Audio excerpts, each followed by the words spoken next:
தென்னாடுடைய சிவனே போற்றி, எந்நாட்டவர்க்கும் இறைவா போற்றி. அனைத்து தமிழ் உள்ளங்களுக்கும் கனிவான வணக்கங்கள். குரு பகவானின் அதிசார பெயர்ச்சி. குரு பகவான் 12 ராசிகளுக்கும் அற்புதமான பலன்களை தன் ஸ்தான பலத்தாலும் அருட்பார்வையாலும் அள்ளி வழங்குபவர். அதனால்தான் குரு பார்க்க கோடி நன்மை என்பார்கள். குருவின் திருவருள் சகல மங்களங்களையும் சுபிட்சத்தையும் அளிக்கும். குரு பிரம்மா, குரு விஷ்ணு, குரு தேவோ மகேஸ்வரக, குரு சாஸ்தாத் பரபிரம்மா, தஸ்மை ஸ்ரீ குருவே நம என்கிற மந்திரத்தை சொல்லி குருவை வணங்க நன்மைகள் தேடி வரும். ஒரு ஜாதகத்தில் ஏராளமான தோஷங்கள் கெடுக்கும் நிலையில் இருந்தாலும் கூட அப்படி தோஷம் ஏற்படுத்தக்கூடிய கிரகத்துக்கு குருவின் பார்வையோ தொடர்போ இருந்தால் அது கெடுதல்களை செய்யாது என்பது சிறப்பு. அப்படிப்பட்ட குரு பகவான் ஆண்டுக்கு ஒரு முறை ஒரு ராசியில் இருந்து அடுத்த ராசிக்கு பெயர்வார். சில நேரங்களில் அதிசாரமாகவும் வக்கரமாகவும் முன்னும் பின்னும் உள்ள ராசிகளுக்கு குரு பகவான் சஞ்சாரம் செய்வதும் உண்டு. அந்த வகையில் தற்போது தன் பகை வீடான மிதுன ராசியில் சஞ்சாரம் செய்யும் குரு பகவான் அதிசாரமாக கடக ராசியில் பிரவேசித்து உச்சமடைய போகிறார். வரும் அக்டோபர் மாதம் 18ஆம் தேதி கடகத்தில் பிரவேசிக்கும் குரு பகவான் டிசம்பர் 5ஆம் தேதி வரை அங்கேயே தங்கியிருந்து பலன் தரப்போகிறார். அதன் பின் வக்கரமடைந்து மிதுன ராசிக்கு திரும்புவார். இதில் குரு பகவானின் அதிசார காலம் மட்டும் என எடுத்துக்கொண்டால் 48 நாட்களுக்கு குரு கடகத்தில் பூர்ணமாக சஞ்சரித்து அற்புதமான பலன்களை தரப்போகிறார். அடுத்த ஆண்டு நிகழும் குரு பெயர்ச்சிக்கு பின்னர் ஓராண்டு உங்கள் வாழ்க்கை எப்படி இருக்கும் என்பதற்கான முன்னோட்டமாக இந்த 48 நாட்களும் அமையும் என்றால் அது மிக இல்லை. அந்த வகையில் இதில் அற்புதமான பலனை பெறப்போகும் ராசிக்காரர்கள் என்றால் முதலில் மிதுன ராசியை சொல்லலாம். ஜென்ம குருவாக இருந்தவர் தனஸ்தானத்துக்கு நகர்வது நல்ல மாற்றமாகும். கன்னி ராசிக்கு லாபஸ்தானத்தில் அமர்ந்து உற்சாகத்தை கொடுக்க போகிறார். விருச்சிக ராசிக்கு 9இல் அமர்ந்து ஆசுவாசப்படுத்தப் போகிறார். மகர ராசிக்கு 7இல் அமர்ந்து ஆனந்தமான வாழ்வை தரப்போகிறார். மீனராசிக்காரர்கள் கஷ்டங்கள் நீங்கி சுகமான வாழ்வை அனுபவிப்பார்கள். மற்றபடி தனகாரகரான குரு பகவான் உச்சம் அடைவதால் உலகெங்கும் பணத்தட்டுப்பாடு ஓரளவு நீங்கும். வாரா கடன்கள் வங்கிகளுக்கு அதிகம் வசூலாகும். மழையளவு உயரும். உணவுப் பொருள் உற்பத்தி அதிகரிக்கும். விருச்சிக ராசியை குரு பகவான் பார்ப்பதால் பூமி விலை உயரும். ரியல் எஸ்டேட் சூடுபிடிக்கும். மருந்து பொருட்களின் விலைகள் குறையும். குரு பகவான் மகர ராசியை பார்ப்பதால் அந்நிய முதலீடுகள் அதிகரிக்கும். குரு பகவான் மீனராசியை பார்ப்பதால் கல்வித்துறை நவீனமாகும். பதிப்பகத்துறை, கேட்டரிங், சட்டம், சிஏ, சிவில், ஆர்கிடெக்ட் துறைகள் வளர்ச்சியடையும். இந்த அதிசார பெயர்ச்சியால் உங்கள் வாழ்வில் வளமும் நலமும் செல்வ செழிப்பும் பெற்று வாழ்வில் உயரிய நிலையை அடைய எல்லாம் வல்ல எம்பெருமானை வேண்டி விரும்பி கேட்டுக்கொள்கிறேன். கடகராசி அன்பர்களே, உங்களுக்கு கடந்த ஆண்டுகள் சரியாக அமையவில்லை என்றே சொல்லலாம். தற்போதைய குருவின் சஞ்சாரமும் விரயத்திலேயே இருக்கிறது. குரு பகவான் 12ஆம் வீட்டில் அமர்ந்து பல சுப செலவுகளை தந்து கொண்டிருக்கிறார். பலரும் வீடு கட்டுதல், பிள்ளைகளுக்கு திருமணம் முடித்தல் ஆகிய செலவுகளை எதிர்கொண்டு வருகிறார்கள். ஆனால் அக்டோபர் 18ஆம் தேதி குரு பகவான் ராசிக்குள்ளேயே வந்து உச்சமடைகிறார். ஜென்ம குரு வருகிறாரே, என்ன செய்வோரோ என்ற கவலை கொள்ள வேண்டாம். ராசியில் உச்சமடையும் குரு பகவான் கடகராசிக்கு பெரிய தீமைகளை செய்ய மாட்டார் என்றாலும் சில விஷயங்களில் எச்சரிக்கையாக இருப்பது நல்லது. ஆரோக்கியத்தில் அக்கறை செலுத்துங்கள். சின்ன சின்ன உடல் உபாதைகள் என்றாலும் அலட்சியம் காட்டாமல் உரிய சிகிச்சை எடுத்துக்கொள்ளுங்கள். இரவு உணவை சீக்கிரம் எடுத்துக்கொண்டு சிறுநடை போடும் பழக்கத்தை ஆரம்பியுங்கள். இரவு நேர பயணத்தை முற்றிலும் தவிர்த்து விடுங்கள். எதற்கெடுத்தாலும் கோபப்படாமல் வார்த்தைகளில் நிதானத்தை கடைபிடியுங்கள்.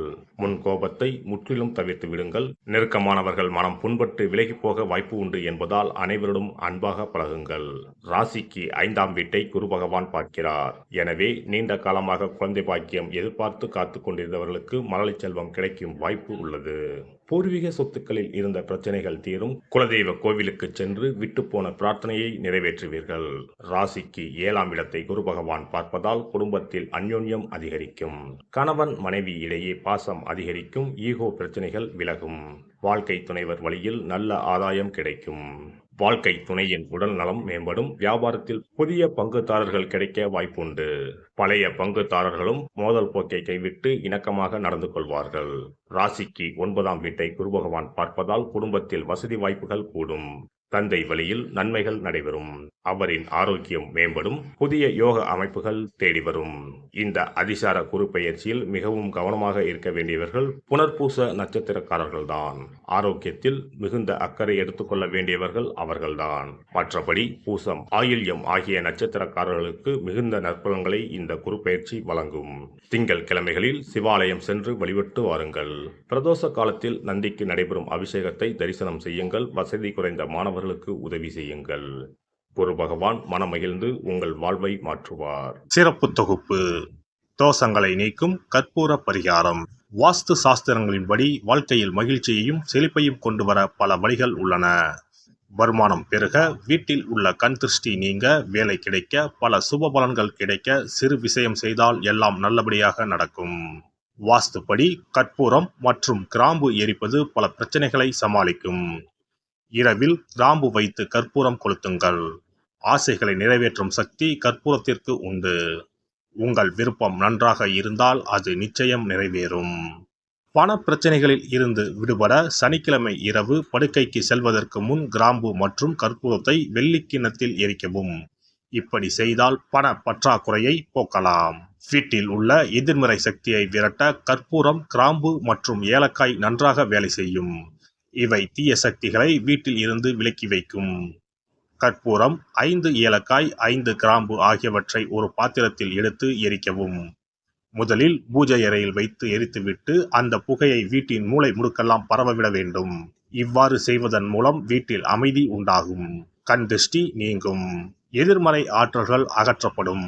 வீட்டில் இருப்பவர் மீது தீய பார்வை இருந்தால் அது நீங்கும். இவற்றை எரிப்பதன் மூலம் வீட்டில் உள்ள எந்த நோய்வாய்ப்பட்ட நபரின் உடலில் இருந்தும் அந்த பிரச்சனைகள் நீங்கும். ஆரோக்கியம் மேம்படும். சனிக்கிழமை அன்று மாலை வீட்டில் கிராம்பு மற்றும் கற்பூரத்தை எரிப்பது குடும்ப உறுப்பினர்களுக்கு மகிழ்ச்சியையும் அன்பையும் தரும். எல்லோரும் மகிழ்ச்சியாக இருப்பார்கள். எதிரிகளிடமிருந்து விடுபடுவார்கள். மேலும் கிராம்பு மற்றும் கற்பூரத்தை எரித்து வர வீட்டில் உள்ள பிணக்குகள் நீங்கும். சில சமயங்களில் நீங்கள் எவ்வளவு முயற்சி செய்தாலும் உங்கள் தொழிலில் வெற்றி பெற முடியாது. இது போன்ற சமயங்களில் கற்பூரத்துடன் இந்த தீர்வை முயற்சிக்கவும். இந்த அணுகுமுறை நீங்கள் விரும்பிய வெற்றியை தரும். வேலை நேர்காணலுக்கு செல்லும் போது கற்பூரம் மற்றும் கிராம்பு எரிப்பது நல்லது. மேலும் 2 கிராம்புகளை வாயில் போட்டுவிட்டு வெளியே செல்லவும். நேர்காணலுக்கு செல்வதற்கு முன் அவற்றை அசைக்கவும். இப்படி செய்தால் வேலை கிடைக்கும். தொழிலில் முன்னேற்றம் ஏற்படும். கடுகு எண்ணெயில் 2 கிராம்புகளை போட்டு காலையில் கடவுளுக்கு அருகில் தீபம் ஏற்றவும். அதன் பிறகு நேர்காணலில் கலந்து கொள்ளுங்கள். இவ்வாறு செய்வதன் மூலம் தொழிலில் உள்ள தடைகள் அனைத்தும் நீங்கும். நல்ல வேலை கிடைக்கும். திருமண உறவில் சிக்கல் இருந்தால் வெள்ளி அல்லது வேறு ஏதேனும் பாத்திரத்தில் கற்பூரத்தை எரிக்கவும். அறையின் மூலையில் 2 கற்பூரங்களை வைக்க வேண்டும். இவ்வாறு செய்வதன் மூலம் தம்பதிகளிடையே ஒற்றுமை அதிகரிக்கும். மேலும் இரவில் கற்பூரம் மற்றும் கிராம்புகளை எரிப்பதால் வாழ்வில் உள்ள தடைகள் நீங்கும். 6 கற்பூரம் மற்றும் 36 கிராம்புகளை எடுத்து வீட்டில் தூவி வர உங்கள் திருமண வாழ்க்கையில் உள்ள தடைகள் நீங்கும். எந்த ஒரு பரிகாரமாக இருந்தாலும் அதை முழு மனதோடு தெய்வ நம்பிக்கையோடு தொடர்ந்து செய்து வந்தால் மட்டுமே பலன் கிடைக்கும். எனவே நம்பிக்கையோடு செய்து பலனை பெறுங்கள். நல்லதே நடக்கும். எல்லாம் வல்ல இறையருளால் நீங்களும் உங்கள் அன்பு குடும்பமும் உடல் நலம், நீளாயுள், நிறை செல்வம், உயர் புகழ், மெய்ஞானம் ஓங்கி வாழ்க வளமுடன். இந்த வீடியோ பதிவு உங்களுக்கு பிடித்திருந்தால் லைக் பண்ணுங்க, கமெண்ட் பண்ணுங்க, ஷேர் பண்ணுங்க. மறக்காம சப்ஸ்கிரைப் பண்ணுங்க. பக்கத்துல இருக்கிற பெல் பட்டனை கிளிக் பண்ணுங்க. நன்றி, வணக்கம். ஓம் நமச்சிவாய. சிவாய நம.